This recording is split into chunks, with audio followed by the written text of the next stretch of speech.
안녕하십니까? 세이프키즈 뉴스입니다. 환경운동연합과 노동환경건강연구소는 지난 9일 오전 기자회견에서 국내 화장품에 함유된 과부로와 화합물 분석 및 실태 조사 결과를 발표했습니다. 현재 국내에서 판매되고 있는 립밤, 선크림, 파우더 등의 화장품 성분을 분석한 결과 다수의 제품에서 과부로와 화합물이 검출되었다고 하는데요. 총 20개 화장품을 대상으로 성분을 분석한 결과 10개의 제품에서 과부로와 화합물이 검출됐다고 밝혔습니다. 과부로와 화합물은 안정적인 화학 구조로 환경 및 생체 내에서 쉽게 분해되지 않아 오랫동안 축적될 수 있는 난분해성 화합물입니다. 국제암연구소는 과부로와 화합물을 인체 발암 가능 물질로 분류하였으며 미국 환경청에서도 이를 사람에게 발암 가능성에 대한 증거가 있는 물질로 구분하고 있습니다. 또한 이는 불소와 탄소가 결합한 인공화합물로 물과 기름에 쉽게 오염되지 않고 열에 강한 특징이 있어 프라이팬의 코팅제인 테플론의 원료, 의류의 방수마감제 등으로 광범위하게 사용되며 샴푸 그리고 화장품 등에도 사용된다고 합니다.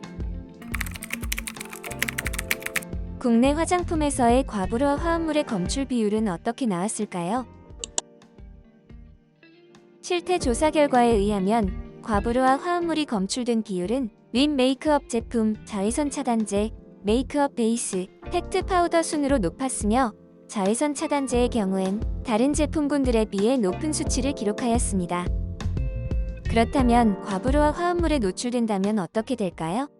노동환경건강연구소 화학물질센터 최인자 분석팀장은 농도는 비록 미량일지라도 사용 과정에서 피부에 직접 흡수된다는 점, 하루에도 여러 개의 화장품을 동시에 사용할 수 있다는 점 등을 고려하면 안전하다고 볼 수 없다며 특히 과부로와 화합물은 잔류성이 강하기 때문에 낮은 농도라도 체내 축적 시 발암성을 일으키는 등 건강에 심각한 영향을 끼칠 수 있다고 말했습니다.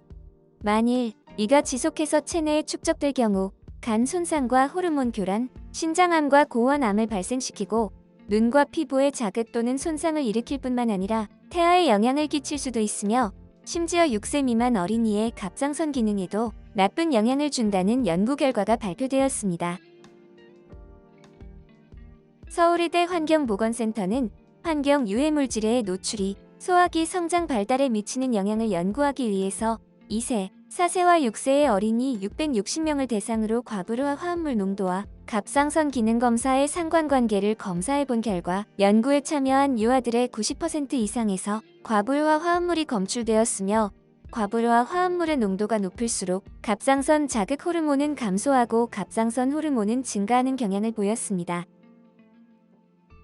미국의 경우 지난 10월 3년 이내에 과부로와 화합물 사용을 전면 통제하고 규제 방안을 마련하겠다고 밝혔으며 미국 의회에서도 과부로와 화합물을 전면 금지하는 법안이 논의되고 있다고 합니다. 유럽 또한 2022년 말까지 과부로와 화합물을 포함한 특정 성분을 규제하도록 화장품 관련 규정을 개정할 예정에 있다고 합니다. 반면 우리나라는 현재까지도 화장품 내 과부로와 화합물에 대한 법적 규제와 안전관리 기준이 전혀 없는 상태라고 하는데요. 화장품의 제품 성분에 플루오로가 포함되어 있다면 과부로와 화합물이 함유되어 있을 확률이 매우 높다고 합니다. 화장품을 구입하기 전 먼저 해당 제품의 화학 성분을 살펴보는 습관을 스스로 가져보는 게 어떨까요?